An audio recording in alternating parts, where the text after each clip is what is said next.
The Forge of Ascendancy on the Grand Galactic University campus was less a workshop and more a pocket nebula given a sense of purpose. Its ceiling was a swirling vortex of captured starlight, casting shifting, prismatic patterns across the polished chrome floors. Workstations, suspended on silent grav lifts, hummed with contained energies that could smelt neutronium or braid pure light into solid forms. Here, the best and brightest of the known galaxy came to learn the art of creation, to bend the fundamental forces of the universe to their will. It was a place of profound power and even more profound arrogance. Professor Kthar was a perfect embodiment of that arrogance. A Xylosian, his body was a complex lattice of crystalline structures that chimed softly with his every precise movement. He viewed the universe as a series of elegant equations, and anything that didn't fit, anything messy, organic, or illogical, was a source of deep, personal offense. He floated, rather than walked, his crystalline form refracting the starlight into 1,000 tiny, judgmental rainbows. His students were a carefully curated collection of the galactic elite. There was Grak, a hulking son of the Ktheric hegemony. His species was a walking fortress of chitin and muscle, evolved on a world where the continents themselves were in a constant, grinding war. Grak was built like a siege engine and possessed a worldview just as subtle. For him, philosophy was something you carved into the hull of an enemy dreadnought with a thermoaxe. He sat at his workstation, his 4 massive arms crossed over a chest plate that had reputedly been forged from the armor of his first vanquished foe, which, according to the story he told anyone who would listen, was his own larval father. Then there was Lila Th of the Visceri. Her people were the whisper in the dark, the shadow that fell just before the end. They were natural predators, moving with a liquid grace that was both beautiful and deeply unsettling. Her eyes, large and obsidian, missed nothing. Her physiology was a symphony of lethality, retractable claws tipped with neurotoxin, skin that could mimic the light patterns around her, and a hearing range that could detect the frantic heartbeat of prey from a click away. She didn't see creation as an art. She saw it as an extension of the hunt, the crafting of a more perfect fang, a more efficient claw. And then there was Jake. He was a human. To the rest of the class, this was a classification that hovered somewhere between a mild curiosity and a biological punchline. Humans were new to the galactic stage, a loud, chaotic species from a forgotten arm of the galaxy. They were soft, squishy, no natural armor, no claws, no venom, no redundant organs of any particular note. Their technology was a haphazard collection of borrowed and reverse-engineered concepts, like a child cobbling together a toy from the discarded parts of more sophisticated machines. They were known for their irrational emotional outbursts, their bizarre social rituals, and a biology that seemed determined to fail at the slightest provocation. Allergies, the common cold, autoimmune disorders. The list of human frailties was a subject of morbid fascination in xenobiology circles. They were, in the elegant and precise opinion of Professor Kthar, a cosmic mistake, a rough draft of a sentient species that was somehow pushed into production. So when Jake ambled into the Forge of Ascendancy, he was met with the usual mixture of veiled pity and outright contempt. He wore what he called jeans, a coarse blue fabric that served no discernible protective or ceremonial purpose, and a thin black covering on his torso bearing the cryptic, flaking inscription, Metallica. He offered a small, friendly wave to the room at large, a gesture most species interpreted as a sign of either submission or a neurological disorder. His face was an open book of harmlessness, with a smile that seemed entirely too genuine for a creature of any real intelligence. Professor Kthar chimed with irritation, the sound like delicate glass shards being stirred in a bowl. Mr. Jake, your species' concept of punctuality continues to be a statistical anomaly. Please, take your station. Sorry, Professor, Jake said, his voice offensively cheerful. The breakfast nutrient paste in Cafeteria Gamma was extra pasty today. It was a whole thing. Grak let out a low rumble that vibrated the floor plates. The soft one complains of his food. My people forge our sustenance from molten rock. Sounds crunchy, Jake replied, not missing a beat as he slid into his designated workstation. Probably good for the mandibles, though. Lila Th watched him, her head tilted. She found him fascinating in the way a biologist might find a particularly inept species of flightless bird. How had they survived? Their homeworld, Earth, was classified as a Class 7 death world, a rating usually reserved for planets that were either actively volcanic, teeming with hypercarnivores, or orbiting a dangerously unstable star. Yet this soft, smiling creature was its supposed apex life form. It was a paradox that offended her predatory sensibilities. Professor Kthar clapped two of his crystalline appendages together, producing a sharp, resonant tone that silenced the low hum of chatter. Attention, students. Today, we move from theoretical metallurgy to practical application. Your assignment is a culmination of this semester's study. You are to forge a blade. A ripple of anticipation went through the class. This was the moment many of them had been waiting for. This is not a mere technical exercise, the professor continued, his voice echoing slightly in the vast chamber. Anyone can program a molecular forge to extrude a sharpened edge. No, I ask of you something more. I want you to create a blade that is an extension of your people. It must be a physical manifestation of your species' core philosophy, its history, its very soul. You have access to our entire material library.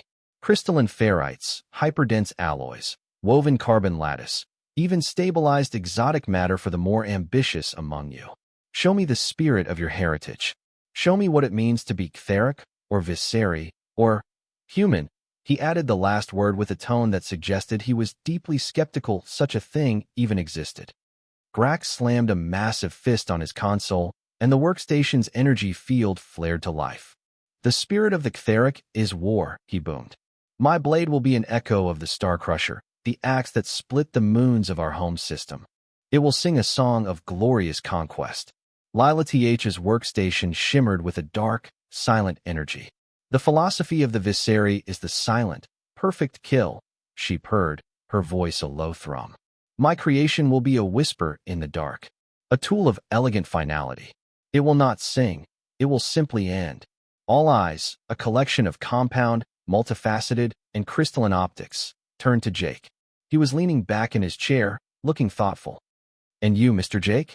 Professor Kthar prompted, his tone dripping with condescension. What grand philosophy will your people's blade represent? The virtue of being easily biodegradable. Jake just smiled that infuriatingly pleasant smile. I think I've got an idea, he said. Something that really gets to the heart of what it means to be human. As the other students summoned holographic blueprints and began calibrating their high-energy forges, Jake did something that brought the low hum of the room to a dead halt. He turned away from his state-of-the-art workstation. He ignored the shimmering catalogs of exotic materials that floated in the air. Instead, he walked over to a recycling chute at the far end of the forge, a place where discarded project materials and biological waste from the neighboring xenobiology labs were sent for atomic disintegration. Grax stopped his work, his four brow ridges furrowed in confusion. What is the soft one doing? Jake knelt and peered into the bio-waste receptacle, a look of concentration on his face. The others watched in stunned silence as he reached in and, after a moment of rummaging, pulled something out. It was long, white, and vaguely curved. A bone. Specifically, the femur of some large, quadrupedal specimen that had likely been dissected next door. It was stained and still had a few desiccated bits of sinew clinging to it. He carried it back to his workstation as if it were a priceless artifact. He set it down on the sterile, gleaming surface, where it looked profoundly and offensively out of place. Then, he reached into a small canvas bag he'd brought with him, a bag the others had assumed contained his lunch or perhaps some primitive emotional support trinket. From it, he produced a small, sharp-edged piece of black rock and a length of what looked like dried animal gut. Professor Kthar floated over, his entire crystalline structure vibrating with a frequency of pure, unadulterated disbelief. Mr. Jake, what, in the name of the cosmic equation, is the meaning of this display? This is my material, Jake said, holding up the bone. The professor stared. For a moment, the advanced translation software that mediated their conversation seemed to struggle, as if the concept itself were untranslatable. That is refuse. It is the uncalcified remnant of a deceased organism. We are here to practice the art of advanced metallurgy and material science, not primitive scavenging. But you told us to make a blade that represents our philosophy, Jake said, his tone still light and conversational. This is it. Lila TH let out a soft hiss that might have been a laugh. Your philosophy is grave-robbing. Jake shook his head, a gesture of negation that was still alien to many. No, it's about making do. It's about using what you have. It's about resourcefulness. And with that, he sat down and began to work. He didn't use the laser cutters, the plasma shapers, or the molecular forge. He took the small piece of black rock, flint, he would have called it, and began to scrape it against the end of the bone. It was a slow, laborious process. The sound it made was grating, a dry, rasping noise that was an insult to the sophisticated hums and whirs of the rest of the forge. Scrape, scrape, scrape. It was the sound of a forgotten age, a sound of primal desperation. The other students tried to ignore him, but the noise was impossible to block out. It got under their skin, under their carapaces. Grack powered up his microfusion forge, the roar of a contained star easily drowning out Jake's scraping, and began to hammer a block of glowing, gray metal into the rough shape of an axe head. The impacts echoed through the chamber like thunder, each one a declaration of power and dominance. Lila TH, in contrast, worked in near silence, her slender fingers dancing over a holographic interface as she guided molecular assemblers to construct her blade one atom at a time. Hers was a weapon born of intellect and predatory grace. Professor Kthar hovered near Jake's station for several minutes, his internal logic processors caught in a loop of pure bafflement. He tried to intervene again. Mr. Jake, this is not the assignment. I am testing your ability to manipulate hypertensile materials, to understand stress dynamics on a quantum level. What you are doing is whittling. Whittling is a time-honored tradition, Jake said without looking up from his work. A fine white powder was starting to gather on the surface of his workstation. Scrape, scrape, scrape. Keeps the hands busy. My grandpa used to do it on the porch during thunderstorms.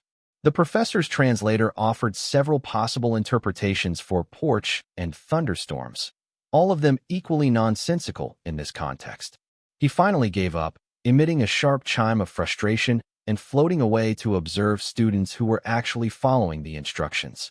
His opinion of humanity, already scraping the bottom of the galactic barrel, had somehow found a new sub-basement to occupy. For the next several hours, the scene was a tableau of galactic contrast. On one side, Grack, sweat beading on his chitinous brow, hammered and folded metal in a brutal ballet of creation, his axe growing larger and more intimidating with every blow.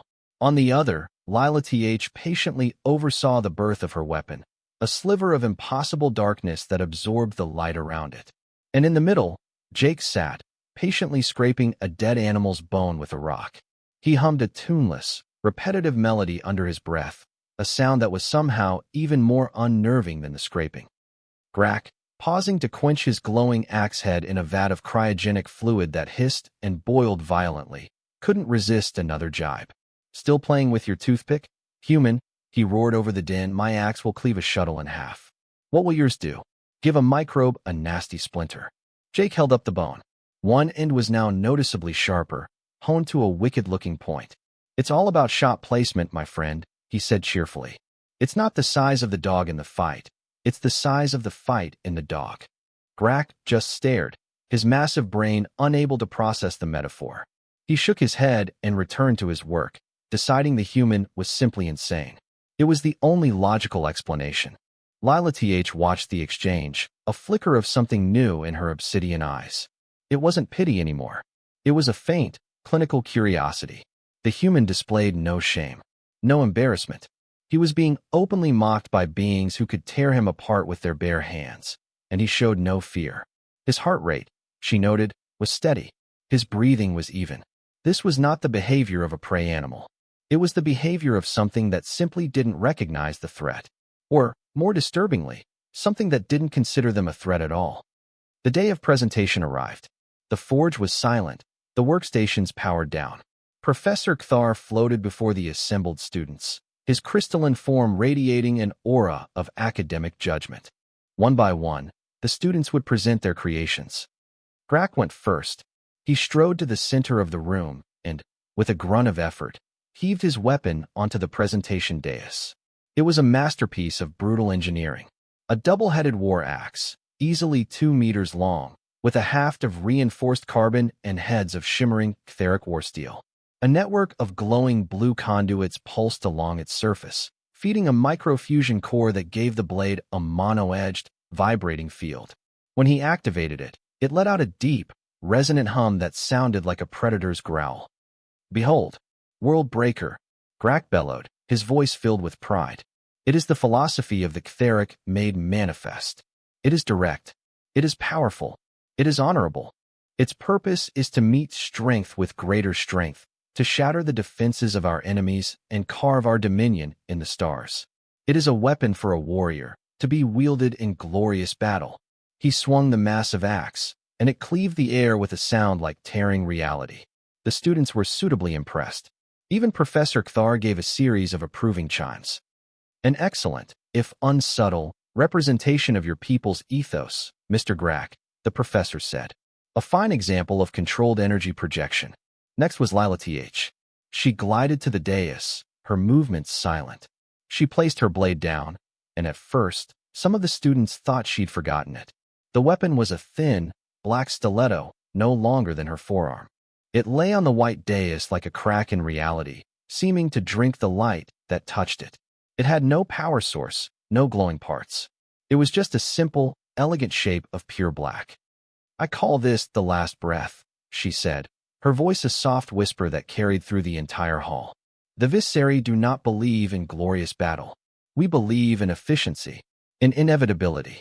This blade is forged from a single, grown crystal of collapsed carbon. Its edge is 1 molecule thick. It is undetectable by most scanners. It does not need a humming power field, for it does not bludgeon. It severs. It can slip between the plates of armor, part the fibers of a reinforced uniform, and sever a nerve before the target's brain can even register the pain. It is not a weapon of war. It is a tool of assassination. It represents our philosophy. The hunt is over before the prey knows it has begun." She picked it up and, with a flick of her wrist, drew it through the air. There was no sound, but a thin, almost invisible line appeared in the metallic wall behind her, which then slowly, silently, parted with a faint groan. The cut was perfect. "Sublime, Miss Lila Th." Professor Kthar chimed, his form glowing with faint approval. "A perfect fusion of minimalist design and maximum lethality. A true predator's tool." Then, it was Jake's turn. The atmosphere in the room shifted. The awe and respect from the previous presentations curdled into a kind of morbid, expectant amusement. Jake walked to the front, carrying his creation. He placed it on the dais. It was a sharpened piece of bone. It was exactly what they had seen him making. A crude, off-white, slightly grimy shank. The point was sharp, yes, but uneven. The body of it was unadorned, save for the faint scrapes and scratches from his work. Compared to the technological terror of Grak's axe and the surgical elegance of Lila Th's dagger, it looked like a child's toy. A pathetic, disgusting, primitive joke. A few of the students tittered. Grak let out a disbelieving snort. Professor Kthar's pleasant chiming ceased. He floated closer, his crystalline form rigid with indignation. "Mr. Jake, I gave you the opportunity to withdraw this entry, to admit you had misunderstood the assignment. And yet, you present this splinter. Explain yourself. What possible philosophy does this abomination represent?" Jake looked at the bone, then at the professor, then at the rest of the class. He still had that same, maddeningly calm expression. "This," he said, his voice quiet but clear, "is called a shiv, or a shank. We have a lot of names for it. And it represents the most fundamental, most important philosophy of humanity, survival." "Survival?" the professor scoffed. "That crude implement could barely puncture a groghide freighter coat. It lacks intimidation factor. It lacks cutting power. It lacks everything a weapon should have." "You're right," Jake agreed, nodding. "It's a terrible weapon. If you have a choice, this isn't the weapon you choose. This is the weapon you make when you have no other choices. This is the weapon of a person who is trapped, who is cornered, who is beaten, and who has decided that they are not going to die today." He picked up the bone. "Grak, your axe is magnificent. It's for a battlefield. It's for a glorious charge against an enemy you can see. It screams its purpose. It's honorable. He then turned his gaze to Lila Teach. Lila Th, your dagger is a work of art. It's for a silent kill in a palace corridor. It's for a professional, an assassin who strikes from the shadows. It's clean. He held the bone shiv up for all to see. This is for neither of those things. This is for a prison yard. This is for a dark alley when 3 people have you cornered. This is for when you're chained to a wall in a damp cell. This is the weapon you make from the bones of the rat you just ate raw because you haven't seen food in a week. It isn't honorable. It isn't clean. A hush fell over the room. The amusement was gone, replaced by a creeping sense of unease. You see, Jake continued, his voice taking on a methodical, instructive tone, you're all looking at this as a tool for killing. That's its secondary function. Its primary function is to cause an injury that won't heal. He pointed the sharp tip at Grak. Your axe will either kill me, or I'll recover. If it cuts off my arm, your medics will cauterize it, and I'll get a shiny new robot arm. Lila Th's blade is so clean, it might slide between my ribs, puncture a lung, and I might not even know I'm dying until I drown in my own blood. But this, he gestured with the bone, this is different. Bone is porous. You can't sterilize it properly. When I stab you with this, I'm not just giving you a puncture wound. I'm giving you an injection. An injection of every piece of filth and bacteria I could rub into it. I'll have dipped it in excrement. I'll have let it fester. The wound will get infected. It'll rot. Gangrene will set in. Your advanced medical technology might fight it, but it's a messy, agonizing process. You won't die a warrior's death. You'll die of a fever, shaking and delirious, days or weeks later. And every single moment of that agonizing process, you'll remember me. The silence in the room was now absolute. It was a heavy, suffocating thing. Grak was no longer looking proud. His mandibles were clicking nervously. Lila Th had taken a small, involuntary step back. Her predatory instincts were screaming at her, but they were screaming in confusion. This wasn't the logic of a warrior or a hunter. This was something else. Something foul. It's not meant to be intimidating, Jake said, his eyes scanning the horrified faces of his classmates. That's the point. It's small. You can hide it in your hand, in your boot, up your sleeve. You don't show it. You wait until your opponent gets close. You wait until they think they've won. You wait until they're standing over you, gloating. And then you ram this into their gut, or their neck, or their eye. You don't aim for a quick kill. You aim for the place that will hurt the most, the place that will disable them, the place that will make them suffer. He looked directly at Professor Kthar. This blade's philosophy is not about power or elegance. It's about spite. It's the philosophy of the cornered animal. It's the ultimate expression of a single, desperate, biological imperative. If I'm going down, I'm taking you with me, and I'm going to make it as miserable for you as I possibly can. It is the distilled essence of pure, stubborn, malicious persistence. That, Professor, is the core of human survival. Professor Kthar's crystalline form was emitting a low, discordant hum. The light refracting through him was chaotic, fractured. What kind of species devolves a philosophy of such concentrated malevolence? He finally managed to ask, his voice thin and brittle. And that was the opening Jake had been waiting for. Oh, it's not malevolence, Jake said with a shrug, his cheerful demeanor returning so suddenly, it was like a physical blow. It's just Tuesday. You guys have it easy. You evolved on nice, stable planets. Low gravity, predictable ecosystems, maybe 1 or 2 big predators you had to worry about. You gotta specialize. Grak's people got strong. Lila Th's people got sneaky. Your people, Professor, got smart. Humans didn't have that luxury. We had to get all of it, and we're still not very good at any of it. Our planet, Earth, is trying to kill us. Constantly. And it's very, very creative about it. He started pacing slowly in front of the dais, the bone shiv held loosely in his hand like a lecturer's pointer. Let's start with the basics. Gravity. Our world has a gravity of 98 meters per second squared. For most of you, that's a high-G environment. We live our entire lives there. Every one of our muscles, every one of our bones, is built to fight a relentless, crushing force that you experience only during combat maneuvers. Our hearts are ridiculously powerful pumps just to get blood to our brains. That's our baseline. That's our relaxing at home setting. Then there's the geology. Our planet is alive. The ground under our feet is constantly trying to kill us. It splits open, it shakes so hard that our buildings fall down, and it vomits molten rock. We call them earthquakes and volcanoes. We build cities on top of them. For the view. The weather. You think a little atmospheric radiation is bad. We have swirling vortexes of wind hundreds of miles wide that can tear a metal ship to pieces. We call them hurricanes. We have columns of spinning air that can pick up a house. We call them tornadoes. We have frozen water falling from the sky. Sometimes it's soft, and we ski on it. Sometimes it's hard, golf ball-sized chunks of it, and it just smashes everything. We don't have planetary weather control. We have umbrellas. The other students were staring at him, their expressions a mixture of horror and disbelief. But that's all just background noise, Jake continued, a grin playing on his lips. The real fun is the biology. Everything on our planet is in a constant, genocidal war with everything else. And I mean everything. Let's start small. Microbes. We live in a soup of invisible things that want to eat us from the inside out. Bacteria, viruses, fungi, prion. They're constantly evolving new ways to kill us. So we evolve, too.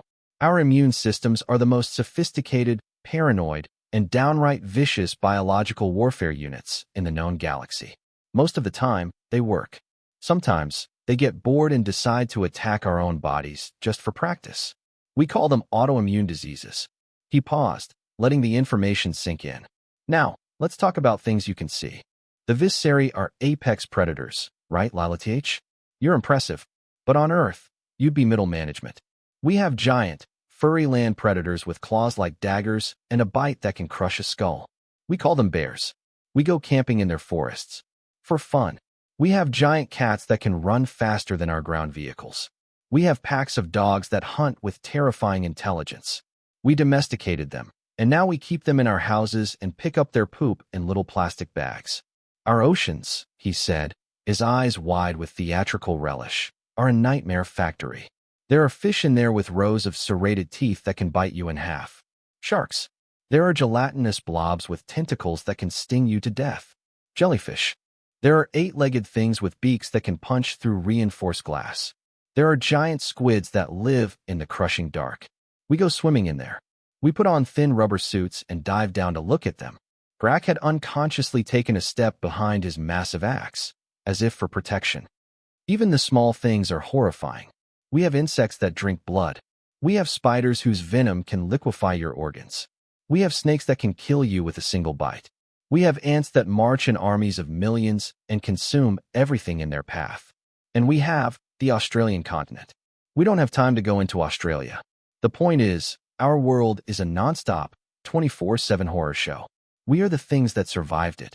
We couldn't outrun the big cats. We couldn't outmuscle the bears. We couldn't outswim the sharks. So how did we survive?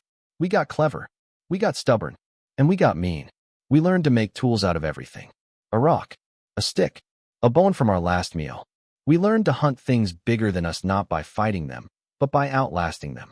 We would just follow them. For days. We'd just walk after them, relentlessly, until they collapsed from sheer exhaustion. It's called persistence hunting. We weaponized our patience. We weaponized everything. Our weakness became our strength. We're soft and squishy? Good. It means we can fit into small places to hide. It means we heal quickly. We don't have claws? Good. It means our hands are free to make tools, to throw things with incredible accuracy. We have this bizarre social trait you find so illogical, empathy. You see it as a weakness. We turned it into a weapon. It lets us form cohesive packs, to cooperate on a scale that is terrifying. An army of humans is a billion individual weaknesses cooperating to become an unstoppable force. We built civilizations on the idea that together, we could kill anything that tried to kill us. He finally stopped pacing and stood before them, holding the bone shiv aloft one last time. So when you see this, don't see a primitive tool. See the legacy of 1 billion years of relentless, brutal, nonstop survival. See the philosophy of a species that was born in mud and blood on a world that hated them, and who clawed their way to the stars not on the strength of their technology, but on the strength of their sheer, bloody-minded refusal to lie down and die. This isn't just a piece of bone. It's a promise.